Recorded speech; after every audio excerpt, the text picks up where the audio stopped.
Hello, everyone, and welcome to today's Dynamics 365 Tech Talk. Today's topic is Dynamics 365 Cutover and Remote Go Live Strategy. My name is Erin, and I will be your moderator today. We are broadcasting this session through Teams live events, and the audio can be heard through your device speakers. This session is being recorded on behalf of the Microsoft Corporation. When you join this event, your name, email address, and/or phone number may be viewable by other session participants in the attendee list. By joining, you are agreeing to this experience.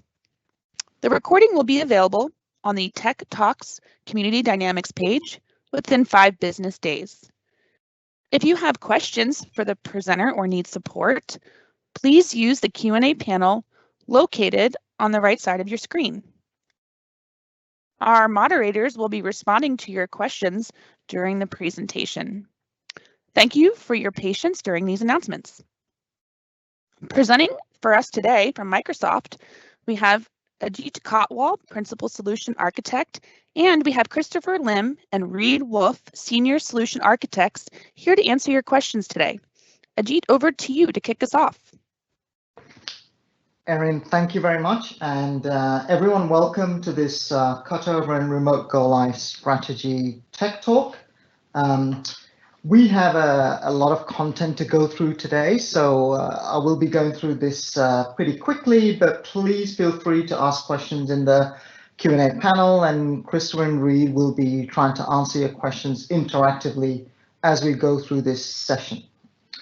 The objectives for this Tech Talk, essentially, it is to kind of help with some recommended practices to give you a reliable transition from your current legacy systems to Dynamics 365 applications.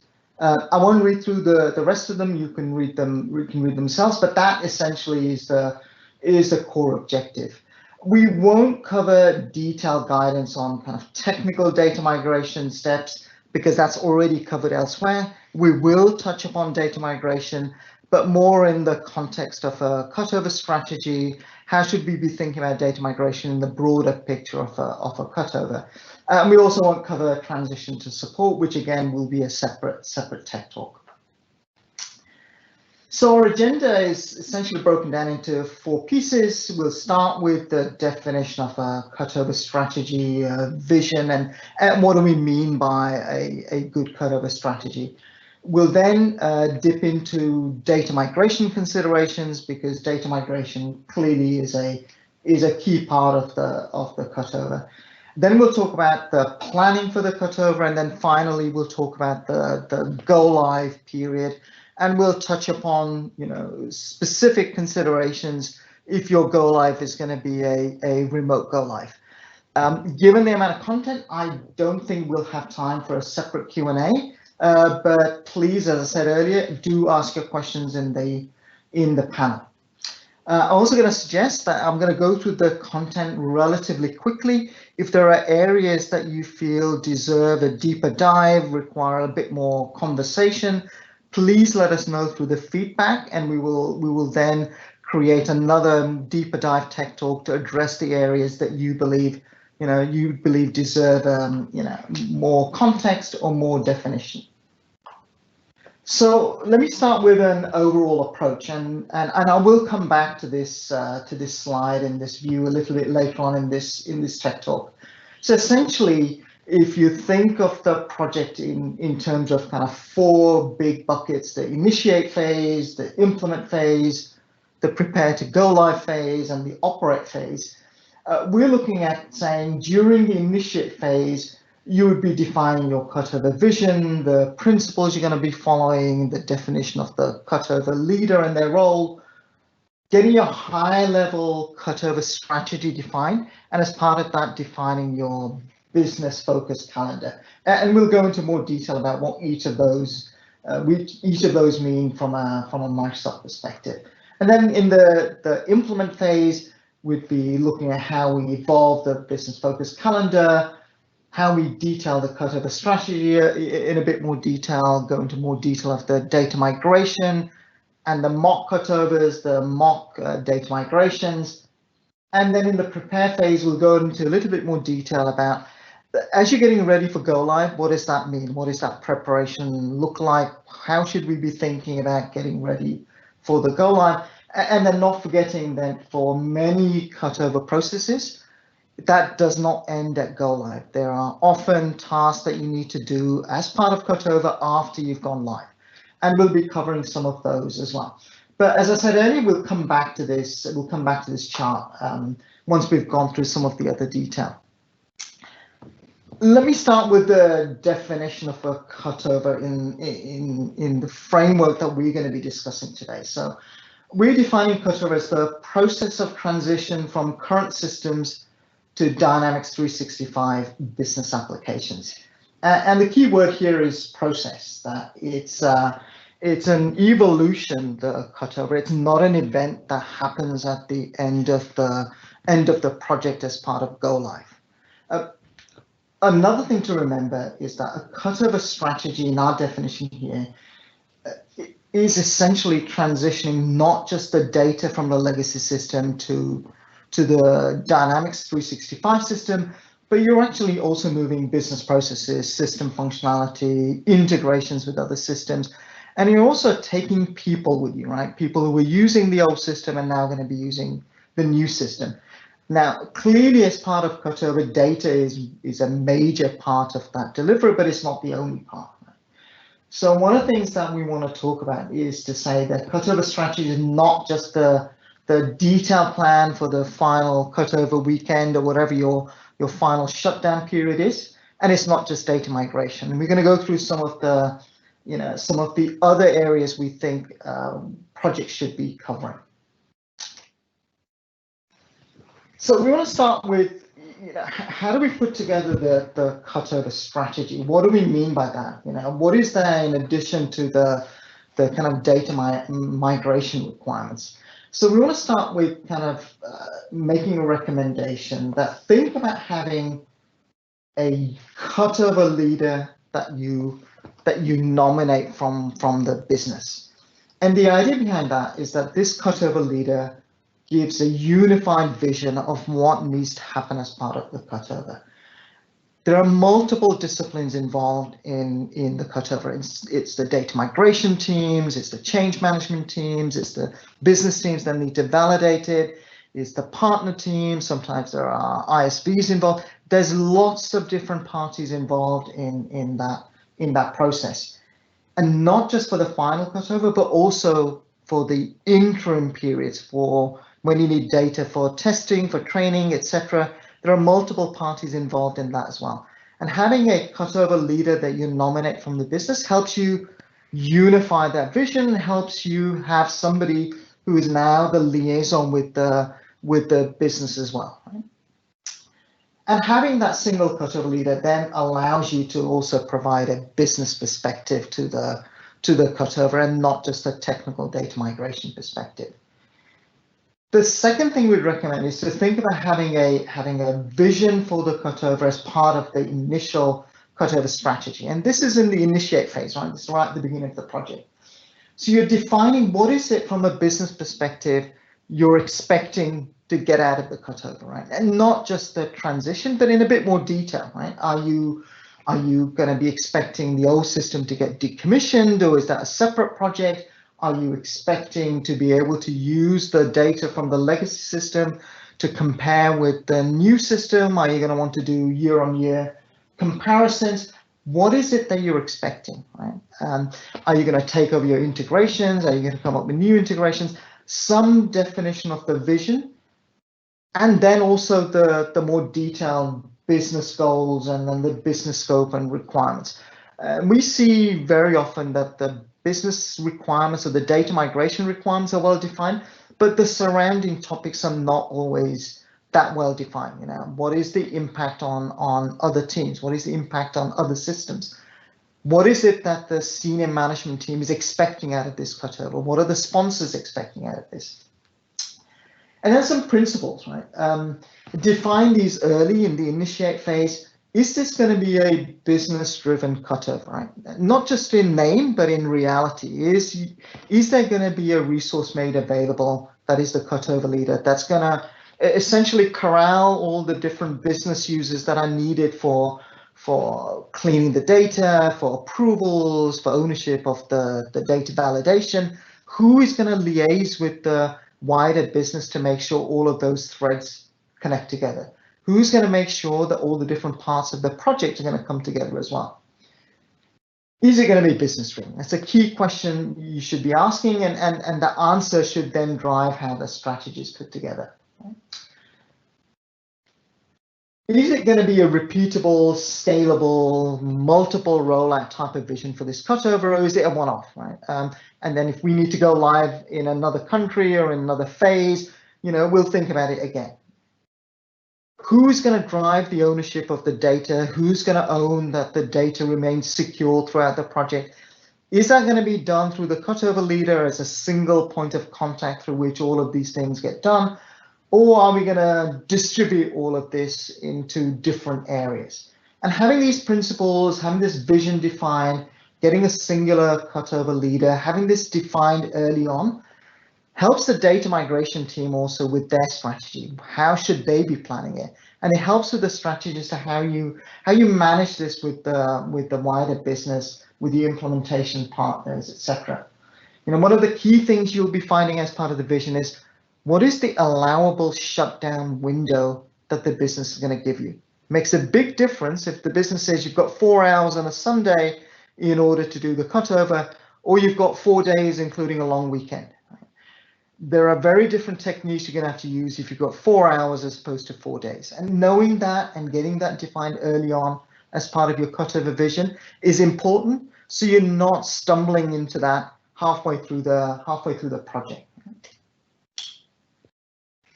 And once you've got that, high-level vision, you've got your business requirements defined, you've got some scope definition. This is still early days, right? You don't know all the answers to everything. You don't have all the details of the entity definitions, etc. This is still in the early days of the initiate, maybe just into starting implementation.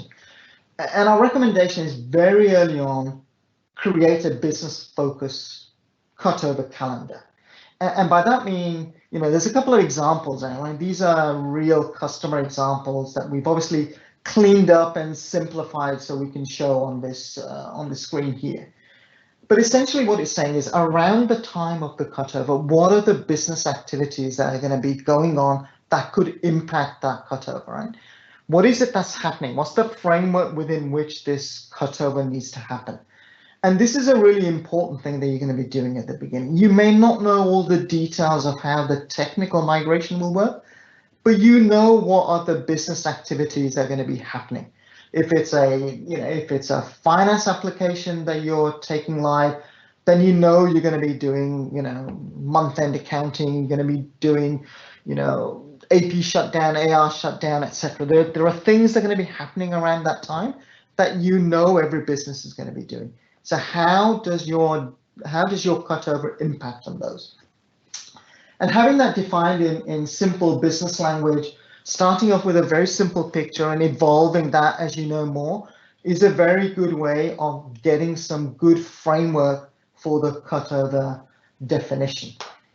And I'll go through some of the reasons that we've seen across multiple projects why this works, the benefits that you get from it.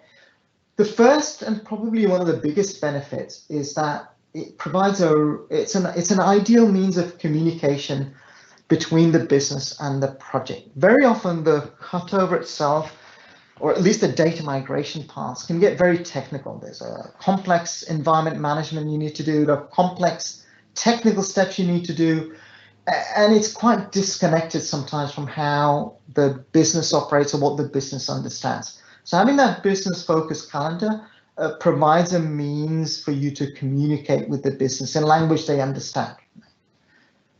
It can help direct the cutover strategy because you're now starting to understand the constraints and the requirements within which that data, that final data migration, that final cutover needs to happen. It allows the project to talk about things to the business that the business may not be aware of, and vice versa. They may be telling the project, here are some of the the constraints and requirements we have that the project may not be aware of. It also engages the business early, and it starts the relationship off in a good way, right? You're engaging the business sponsors, the business data owners at a very early stage. You're telling them what's happening, you're telling them what the cutover is going to mean, and they're telling you what it does mean to you in terms of the business activities. And it stops cutover being a purely technical exercise. It starts to become a much more business-owned, business-driven exercise where data migration then becomes a means to an end in terms of delivery of the transition of the system. So when you're looking at your kind of more detailed cutover strategy now, so your strategy is evolving. You may not know all the answers at the beginning, but you're starting to put more flesh on the bones as you go through the implement phase. You've already got your scope, your requirements, you've got your dependencies defined. Some of them are technical dependencies on entities, some are more business requirement dependencies. You've got a business calendar of activities, not just data migration, but things that are happening in the business around the time of go live. You've got your definition of roles and responsibilities in the strategy, and this is especially important in the context of a cutover leader, right? Your cutover leader is not replacing the role of a data migration lead, right? A data migration lead tends to have some very special and specific skills to be able to drive a at least a complex data migration through. Cutover leader is somebody from the business that is actually pulling all the threads together, but they need to understand what is going to be their role compared to the role of the data migration lead. What is their role compared to the role of the project manager? What is their role in comparison to the role of the business sponsor? So having that definition early on helps to make sure everybody understands where their responsibilities lie and where the overlap exists. You'll have a high-level cutover plan where you'll be defining what are the points at which you're going to do your mock cutovers, where you're going to do your data migration trials, when are you going to have data needed for testing, training, etc. And you're going to start your more detailed go-live cutover plan, right? When you first start in the implement phase, it may not be very well flushed out, but you're starting it at this point because you want to set the right tone, the right formal discipline for what needs to happen at the formal go-live cutover. You'd be defining what reconciliations you're going to need to do, how you're going to make sure that the data that's come over from the current legacy systems over to Dynamics is accurate and fit for use in the new system. You'll have some definition of an environment management plan. What environments will you need to move the data into? Where are you going to do your validations? Where are you going to do your performance testing?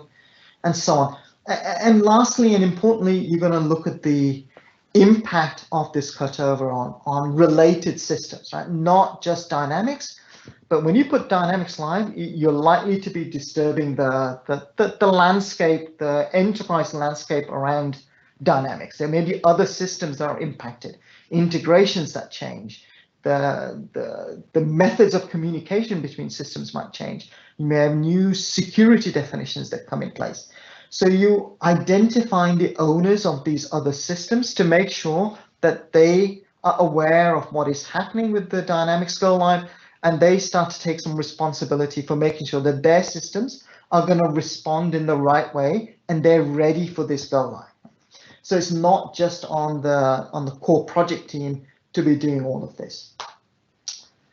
So now that you've got an overview of what is in that cutover strategy, let's dive a little deeper into data migration considerations. And I'm not going to go into a huge amount of detail on the data migration topic, or at least the technical topics, because that's covered in other tech talks or the documentation.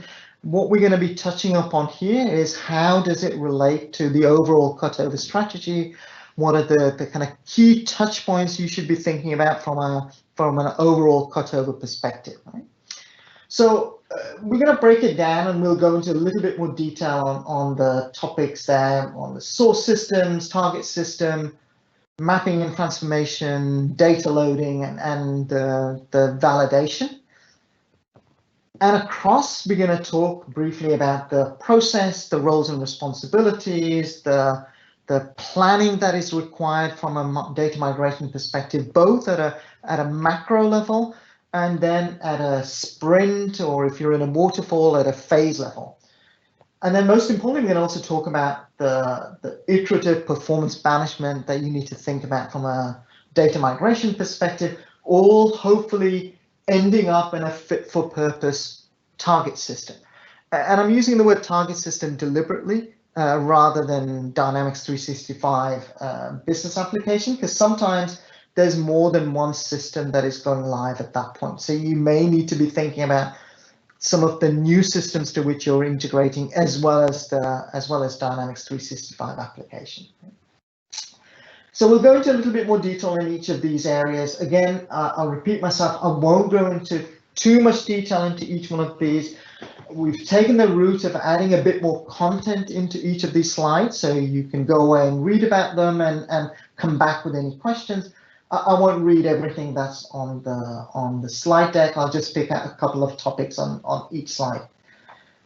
So in the source data management, data cleansing is probably the most important thing that we wanted to highlight. And a couple of very common risks that we observe. Number one is lack of data readiness delaying go lives. You know, I suspect if we did an analysis across multiple different projects, lack of data readiness will be pretty much at the top of the reasons for delays to go live. The other common risk that we see is poor quality of migrated data causing issues in go live. So you've gone live and now the business is picking out the implications of bad data in the production system. And of course, it doesn't all come from bad data in the source system, right? There are multiple places when things can go wrong in the transformation, configuration, etc. But what we're seeing is most often, and for the most critical issues, it tends to be traced all the way back to having bad data at source that's gone somehow through the engine and landed in the Dynamics application. So I wanted to call out those two risks specifically because as a project, we need to do something special and specific to manage those risks and not just accept them as life, right? And a couple of mitigations. One is making sure that the data cleansing at source is business owned. It's very well defined in terms of what do we mean by data cleansing, what is good enough quality, that it's well managed, and we as a project can provide them with some tooling and some monitoring to make sure that the data quality is something that you can actually assess and you can monitor the progress. You can track that the cleansing of the data in the source system is likely to complete within the time period that you need it to. And sometimes this is difficult because statements of work, etc., where the project says the data cleansing is a responsibility of the business. We as a project team are going to focus on delivery of the functional requirements. The partner's SOW is saying that we're responsible for delivering the designs and coding, and the data cleansing and the ownership of the data falls between the cracks. From a project perspective, it's absolutely in your interest that data cleansing gets done well. So if you need to help to get that data cleansing toolkit well defined, well managed, it's worth your effort to say, how do I embed this within my project approach? What do I need to do to make sure that data cleansing and source data quality is taken up as a key part of the delivery of this project? So what does it mean, for example, if you're taking customer records over? What does it mean for a customer record to be clean? Right? What is the minimum data quality it needs to meet in order for you to even extract it and take it through the data migration engine? And you need to be quite tough in terms of these standards, because the amount of time projects waste trying to clean up data in the engine at the target system, when it's most often much better to fix the problem at source. Of course, sometimes that is not possible, but you should do everything you can to try and fix the problem as close to the source as you possibly can. And for that, you need to have a very clear definition of this customer record in this legacy system. If it does not have these attributes, we are not picking it up. It's not coming over into the new system. If it does not meet these criteria, it's not going to come over until it meets the following criteria. You may have incremental data quality requirements where you say, well, it's met the minimum bar for the first round, for the first cycle of data migration, but before we take it in the next cycle, it needs to have the following attributes well defined. So you may have incremental data quality requirements, and that's fine, as long as they are well defined and the responsibility for making sure that those criteria are met are with the right people. Think about that for large volume entities, that you have some means of being able to do incremental load so that the extract of very large amount of data from the source system does not become a performance hindrance at the final cutover. That you're not sitting there waiting 8 hours while you're extracting 1 million records from a legacy system. Right? Have some definition of what you need to do if the data extraction requirement from source system is very large. Maybe you do it in pieces or you do it in some other way. Right? So next we're going to talk about the target system, and for this purpose we're going to talk about Dynamics 365 apps in particular. And one of the most common risks we see is that the data that's migrated into Dynamics 365 is often not sufficiently usable by the project until it's very late. Sometimes even as late as user acceptance testing. Well, that's a real shame because it means that the project can't help the data migration team with validating the data as it's coming through. If it's not usable, people won't take the time and effort to actually validate it through business transactions, validate it to make sure it's meeting the needs of the target system. Right? So make sure that does not become a risk for your project. Take specific means to make sure that you are taking data into the target system that is usable right from the very start. Right? Now, of course, its usability may be limited in the first iteration, but you need to get it to be fully usable much earlier than user acceptance testing. One of the other things that we see is that the scope of the data migration is often defined in technical terms of data entities, number of records, attributes, etc. And we strongly encourage you to think of the scope of data migration. The target system is defined not just at that level, but also at the level of how it's going to be used in the production system. Right? What is its end use when it arrives in the target system? What are the minimum standards that it needs to meet before it's accepted into the dynamic system? Again, you should have another gate at the other end. So we are not even going to load this record if it does not meet the following criteria. And that's important because, again, you can waste a lot of your own time as a data migration team putting data over that is not meeting minimum requirements. And you can waste time of the project where they're getting stuck and they're finding errors because the data is not good enough to transact on. Right? So set those minimum standards, be explicit. It's okay if they're incremental, that you are expected to, for example, with a customer record, get deeper and deeper as you go through the cycles, but make sure it meets some minimum bar and it's not arbitrary, right? That it's meaningful in the target system. It's very important in terms of usability that you think of the breadth of the record before you think of the depth. So it's better to have 20 customer records that are migrated cleanly than 2,000 that you can't use. Similarly, if you've got 20 but they are only they're only in customer group A and you're not yet ready to migrate maybe those in customer group B or C because they're more complex customer hierarchies or some other complication, even that is preferable because you've got something meaningful, well-defined, that's usable. It's okay then in the next iteration to bring in the more complex data.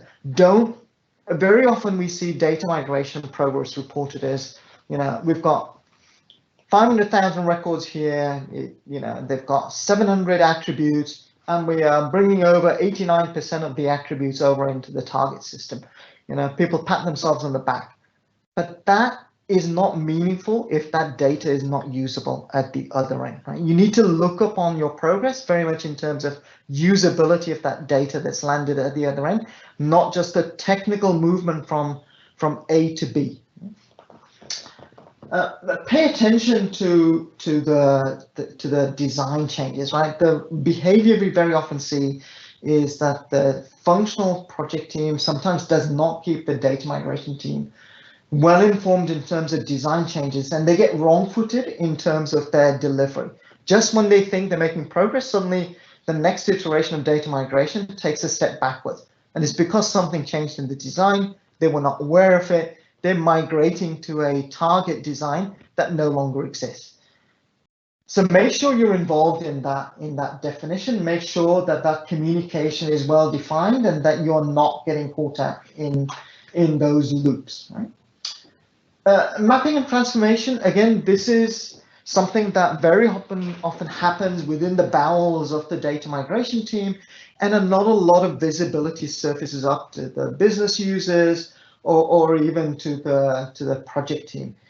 And what we see is if that transformation and mapping definition and those rules are not defined in a way that can be reviewed by the business data owners and they don't understand what is getting transformed,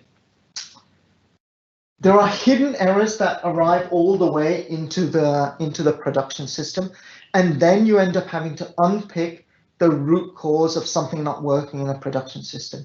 So the strong recommendation is where you've got transformation mapping rules, make them explicit, share them with the business data owners so they understand what is happening to that data. Make sure they understand why you need to do it, what you're doing with it, how it's going to be better, how it's going to be fit for purpose in the target system, and make sure they're involved in that process so that it's clearly visible and you catch any of those kind of hidden errors early on in the project. Plan for incremental validation of that mapping and transformation, because again, you don't have all the answers right at the beginning, right? The transformation engine, the mapping engine also does tend to evolve as the project becomes clearer and clearer and more designs are clearer, right? But plan that into your delivery, plan that as part of the cutover definition, not just as part of the data migration, not just as part of the data migration delivery.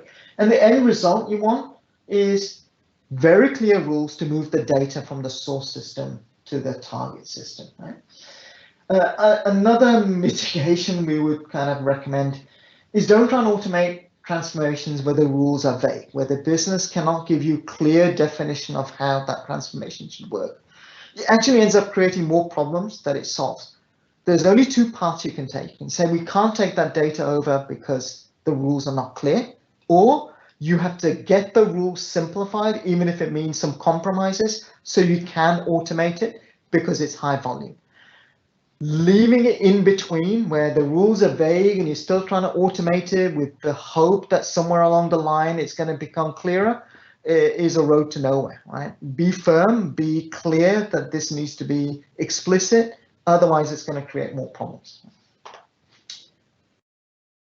Some recommendations on the loading of the data, right? Some of this is going to be stuff you know already. Some of it, I would say, we continually see not the best practice, right? And one of them is setting explicit performance goals for the data loads based on the time that you've actually got to do your final go live, right? So if your cutover window is a weekend and the customer data load out of that, you've got 2 hours, make sure that as part of your mock cutovers, your trial data migration runs, you're actually able to do that in 2 hours. More to the point, moving the system from start to finish is actually going to happen within that 2-day window and includes business validation, etc. We often see projects where they say, well, actually take the From start to finish, the cutover takes us 4 weeks at the moment, right? And somehow magically, by the time you arrive at go live, it's going to get squeezed down into 2 days. Well, no, there needs to be an explicit plan as to how you're going to go from what you're doing today to a 2-day window, right? You need to bear in mind that this is a means to an end, right? You've constantly got to be looking at whether or not your performance is going to meet the expectations at the end of this cycle.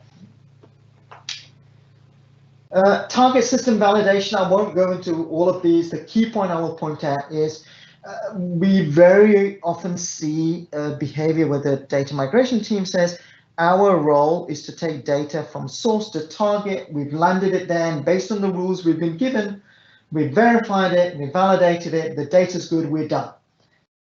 It's over to you, business team. It's over to you, project team, to go validate that data within the, within the target system, that it works in the way you expect it to, right? And strictly speaking, often that is the remit that's given to the data migration team or the cutover team. The reality is that it's in your interest to make sure that validation is stretched out to make sure that data is usable in business transactions in the target system, because that's the real meaning of that data having arrived correctly. It is no good saying that I have 500 records in source, I have 500 records in target. If it's not usable, nobody wins, right?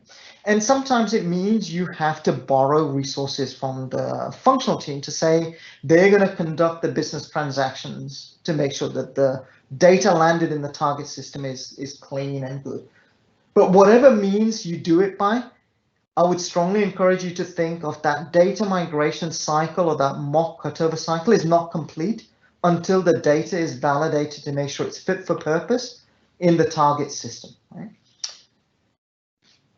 And again, we could talk all day about this, right? And I won't go into any more detail. We need to kind of keep moving on. But if you have further questions, if you think it's worth, having a separate tech talk on some of the data migration topics, let us know in your feedback, and we'll see if we can put something else together. So as we're approaching the cutover window, as we're getting into the prepare phase, we need to kind of maybe switch gears and start to think about the more detailed cutover plan, the readiness of that detailed cutover plan, etc. So I want to talk a little bit about the cutover planning. So I want to separate the planning into two pieces: the very high level cutover project plan, and then the more detailed, final go live cutover plan. And those are very different beasts, right? So let's start with the high level cutover plan. By that we mean the plan that is part of the project plan and describes the key milestones with effort, resources, and dependencies, and it's tied to other project milestones like SIT, SAT, UAT, training, etc. So you're expected to meet interim milestones within the project in order to deliver the right quality of data, the right data entities for the different stages within the, within the project.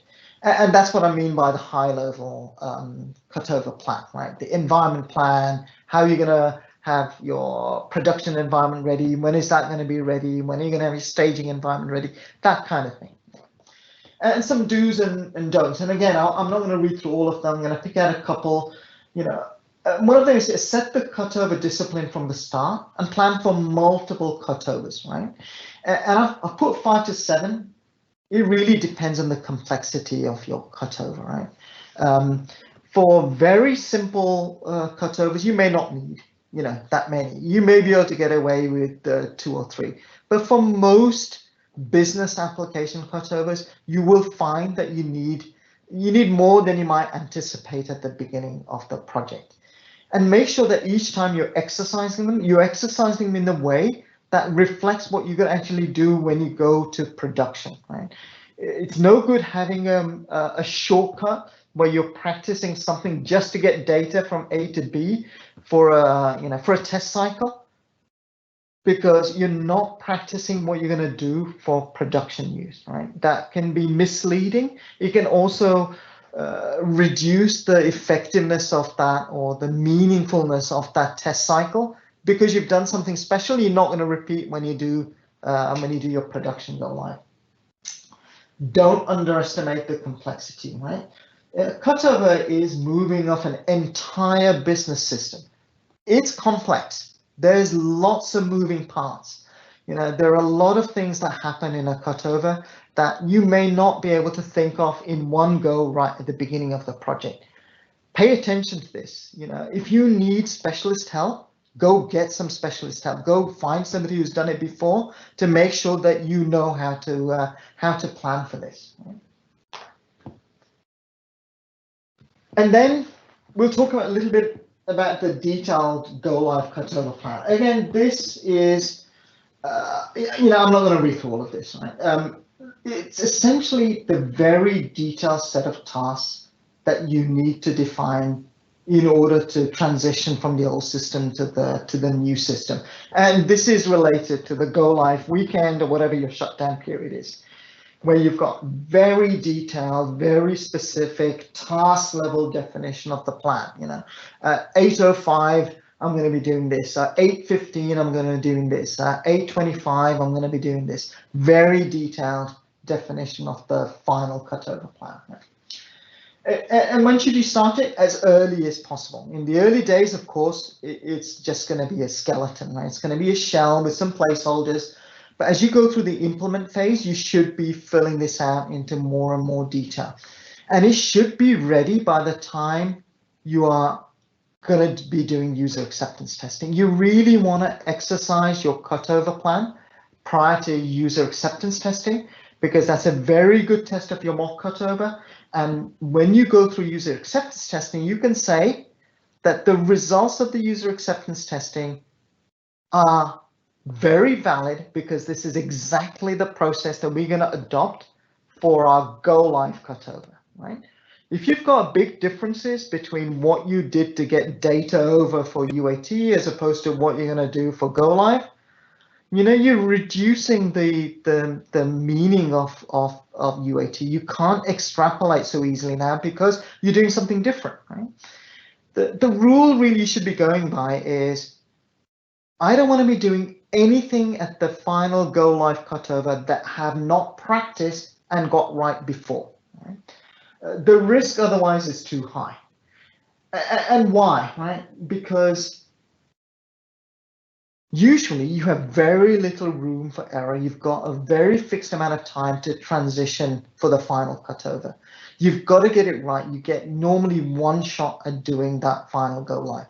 If you get it wrong, the implications are pretty serious. Either you have to defer the go live at the last second, which is not something anybody wants to see, or you end up with a production system which has got a lot of issues. Right? Neither of those are good outcomes. Right? And that's why it's important to do, a detailed cutover plan. Again, I'm going to go through this pretty quickly because I want to go through the remote go live steps as well. We will share the kind of empty detailed cutover plan template if there is sufficient demand for it. If you would like to see the Excel spreadsheet that I'm going through here, please let us know and we will make it available at the same time as the TechTalk document. Right? I went through all the columns. Essentially what this is the subset of the columns that we say you should be thinking about having for every single step, for the definition of the step itself, right? What is the step? What is it dependent on? What does it depend with? What area is it in? Who's assigned this step? What is the status of the step? Who is the backup that could execute this step? This step is complex and it requires 5 or 6 very complex or very specialist technical things that somebody's going to do in the background. You may not want to write all 5 steps here, but you may want to put a link to the document that defines it in the step here, but putting all of that under change control and formally documenting it. The rule being that the final cutover, there should be nothing that you're doing to the system that is not in this plan. Right? Everything you're going to be doing for the cutover should be defined in this step-by-step definition. Right? These two sections is essentially just a continuation of that spreadsheet that we started, right? Where you are tracking the start time, end time, and duration of each of the steps during your mocks and your rehearsals, right? And the reason you're doing that is because you're building up a realistic plan for how long it's actually going to take you when you go live in production, right? And don't make assumptions, right? Make sure that your rehearsal is a reflection of the real go live, because then you can genuinely say, this is a realistic plan. This is what we've practiced. I know I can do this within, within 40 hours, leaving me an 8-hour contingency on the final go live weekend, right? Make sure that you can do this so that you can proactively manage any areas of risk before you go to your real go live cutover. And during your go live cutover on the left-hand side, the reason you're tracking it to this level of detail is because you know what your plan is. Your plan is for this step to take 15 minutes. If it's taking half an hour and still not complete, you should be starting to think, is there something that's not quite right? What do I need to do to get back on track? Do I need to make sure somebody goes, looks at this? Are there any logs being created? Is it blocked in some way? It gives you early signs so that you can start to plan how you recover, right? It also allows you to communicate with downstream tasks to make sure that those are not starting too early, that you are making sure that you're dealing with the issue before it gets too bad. And again, continuation of that same spreadsheet, some means within the spreadsheet itself of allowing you to manage the impact of a step that's failing, step that's not completing on time, just a common shared view of where everybody that's on a cutover, and often these can be a lot of people, can get a snapshot view of that cutover status, right? We often see some pushback from some projects saying, well, why do I need it to be that detailed? I know what I'm doing. It's really not that complicated. We'll be fine, right? And experience tells us that that is often not the case. You're not fine, right? It's a complex thing you're doing, and a detailed cutover plan gives you a higher level of confidence that when you are doing this for real, for the final cutover, you are going to be able to deliver on time and accurately the cutover. Again, I won't go through all of them, but one of the reasons why we've put a bit more text in here that you can take this away and kind of have a look at your own cutover thinking, right?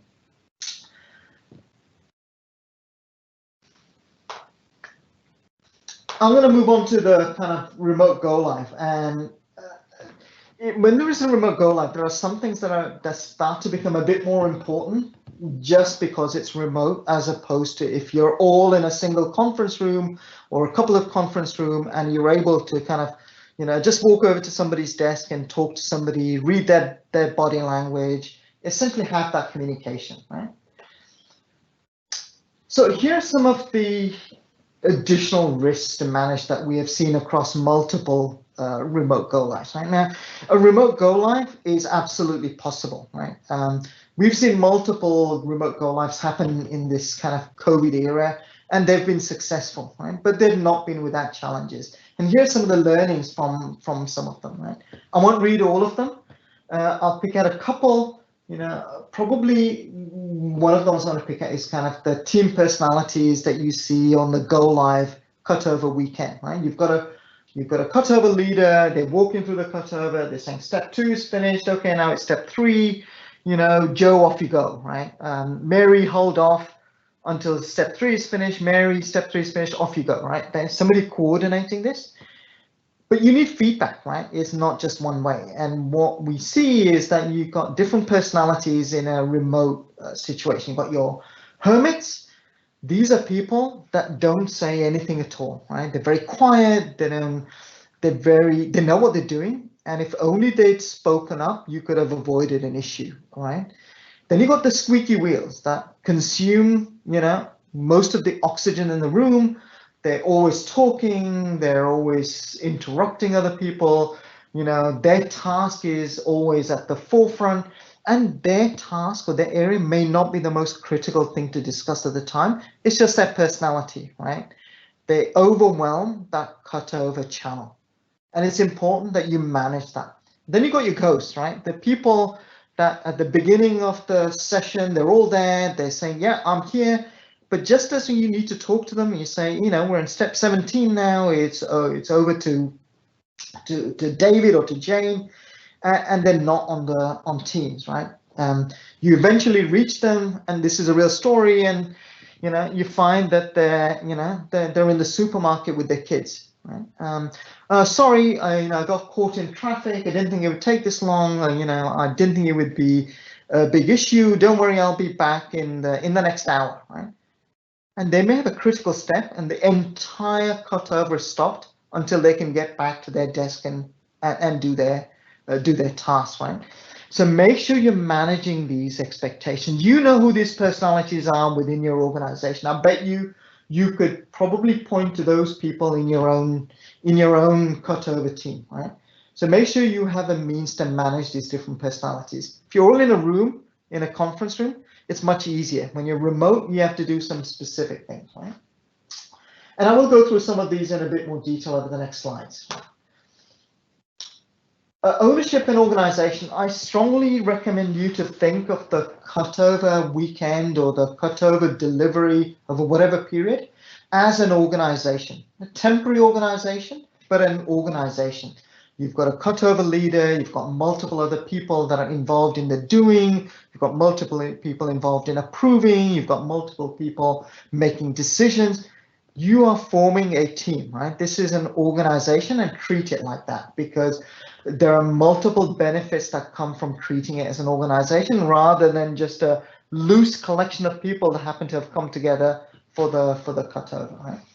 Strongly recommend you have a strong leader that coordinates the multiple teams in that go live weekend, right? That's not necessarily the same person that was the cutover leader, right? Often it is, but it's not necessarily. This is a kind of a sergeant major type of personality, right?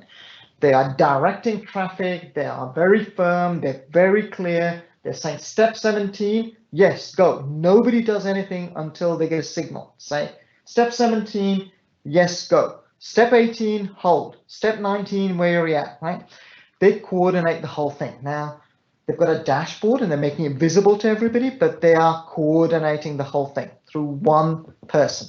Obviously, you probably have a substitute as well, because no one person is going to work through, 48 hour cutover. Appoint an area level issue manager and a leader. So for example, if your cutover includes finance, manufacturing, customer engagement, make sure you've got somebody who are managing each of those specialist teams, so that you've got somebody to go to for decisions, approvals. Also think of having an issues manager that essentially picks up the issue and deals with the issue without disturbing the rest of the team and what they're doing. Absolutely critical that you double check and confirm the agreements with all the stakeholders for the availability of the resources that you're expecting for the go live cutover period. Often this is during holiday periods or weekends, certainly out of office hours. And you'd be surprised how many people then don't turn up because the commitment is so loose that they feel that they can do other things and just turn up as and when they're ready, right? So you need to reinforce that commitment. Make sure you've got at least one senior stakeholder is available throughout the cutover period for any emergency decisions, any resource requirements, any cost implications, quality implications, business implications that you can reach out to immediately, right? When you've got a remote cutover, it's even more important that the steps are detailed and precise, right? You've got to have a better definition of responsibility, because you can't just chat to each other over a desk. Push for a buddy system where possible, because it's very often very helpful, especially for critical tasks. When one person is doing the task, somebody's checking, right? So two people who could do it.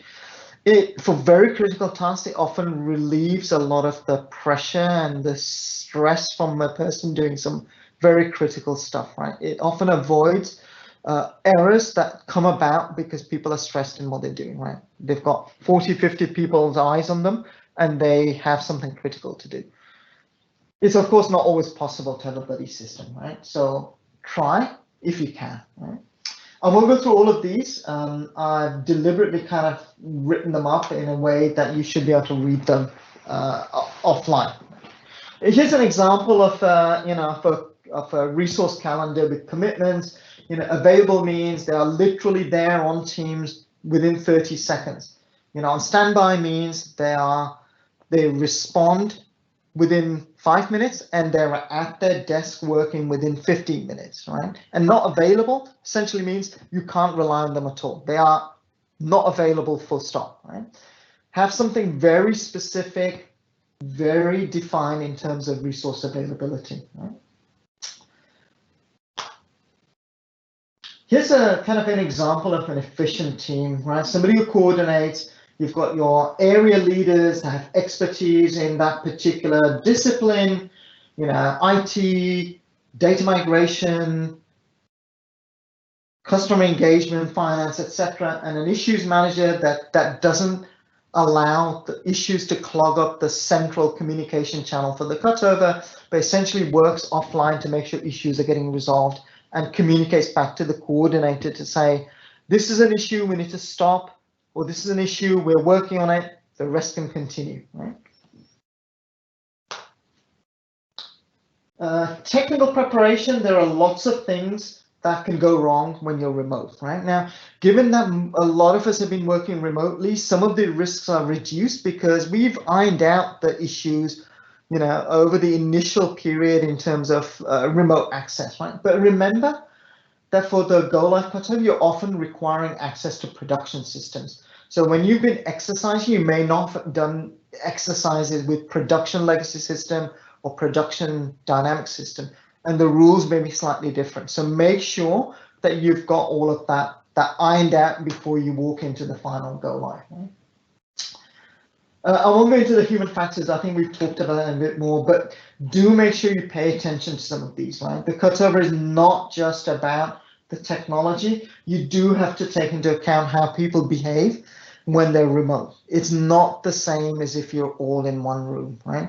Very often we found issues where somebody's in deep trouble, their task is not going well, they're stuck, but because they're remote, it's not visible to you, right? You're not seeing it. So make sure that you create opportunity as a cutover leader, as an area leader, to explicitly check with all team members regularly to make sure that things are going well. Ask the question, where are you at with this, right? Don't ask, is everything okay? You're likely to get the answer yes, without actually them confessing or saying, no, I'm stuck, I'm having real issues here, right? Don't forget, cutover very often is post-go live. Steps also needed. You also need to think about the issues that emerge after go live, right? As a cutover team, you bear some responsibility for making sure you help with resolution of issues that may have been caused by the cutover, either bad data or bad configuration move or something that was caused as part of the cutover, right? You cannot just dissolve the cutover organization and team at the moment the go live happens. Think about how long you need to keep them. Think about having explicit exit criteria. Think about a hypercare period for the cutover team, again with explicit exit criteria, because you need to make sure that the user adoption sticks, and you as a cutover team can help enormously in terms of helping the end users understand, yeah, that's a genuine data issue, or no, it's just a misunderstanding on how the system works, right?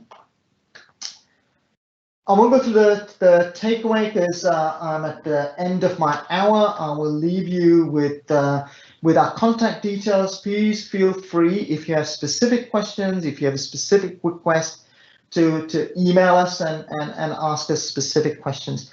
Otherwise, I'd like to ask you to kind of fill out the survey form and let us know what more you would like to see, if you'd like us to do a deeper dive on anything. Okay, I will stop now and hand back to Erin. Excellent. Thank you so much. I posted a link to the short survey in the Q&A panel. We'd love to get your feedback on today's session and hear what you'd like to see in future events. Thank you in advance for your participation. As a reminder, the recording of today's session will be available on the Tech Talks Community Dynamics page within 5 business days. I'd like to extend a big thank you to our presenter and to our moderators, and of course to the audience for joining us today. Have a wonderful rest of your day, wherever you may be.